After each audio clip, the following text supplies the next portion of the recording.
Alors vous, il vous reste effectivement Se Loger et là vous décidez finalement, alors que Se Loger était un peu au fond du couloir, de vous investir pleinement dans cette société. Ça a été un peu votre salut, le fait d'avoir cette deuxième activité et vous développer Se Loger avec beaucoup d'énergie. On a envie simplement de savoir, j'ai envie de vous poser la question, comment avez-vous trouvé l'énergie pour vous réinvestir à ce point dans Se Loger?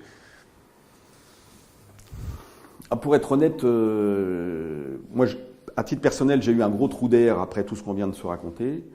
Et donc, on va dire l'année 2002 du redémarrage de Se Loger a plutôt été portée par Amal Amar, qui était mon numéro 2. Quelque part, on s'est partagé le boulot, quoi. Pendant que moi, j'étais, on va dire, sur le pont à sauver la boîte, lui commençait on va dire, à préparer le futur et à s'occuper de Se Loger. Et ça, je dirais, ça a été aussi une de mes forces dans l'aventure, c'est qu'on était une équipe, on était un binôme, on était voilà. Je pense que si j'avais été, comme certains de ces entrepreneurs, seul maître à bord, en tout cas, j'y aurais pas survécu. Est-ce qu'à ce moment-là, vous croyez déjà que Se Loger pourrait être votre salut financier? Oui, parce qu'on avait identifié que le marché des agents immobiliers, qui était à peu près de 30 000 en France, et à l'époque où on parle, on en avait peut-être que 5 ou 6 000 en tant que clients. Enfin voilà, on avait encore un très gros marché à aller conquérir. On avait la vision, on avait le mode d'emploi.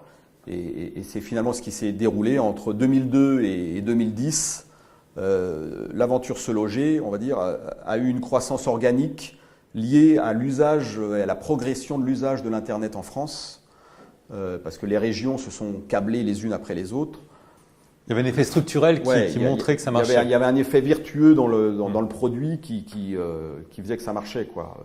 Et c'était vertueux pour l'agent immobilier aussi, puisque publier ses annonces sur Se Loger lui coûtait sérieusement 10 fois moins cher que de les publier dans la presse régionale comme il en avait l'habitude. Les agents immobiliers ont très vite vu l'intérêt pour eux de mettre plus d'annonces sur Se Loger pour moins cher, et avec un téléphone qui sonnait beaucoup plus, quoi. Alors justement, ce qui est assez étonnant, c'est que donc ça marche très vite, enfin ça repart très vite, et tout de même, vous décidez en 2004 de ne pas vendre Se Loger, alors que vos actionnaires vous poussent à vendre. Oui, bah alors en fait, à partir de ce moment-là, Se Loger devient, on va dire, le bateau amiral. Ça marche très fort.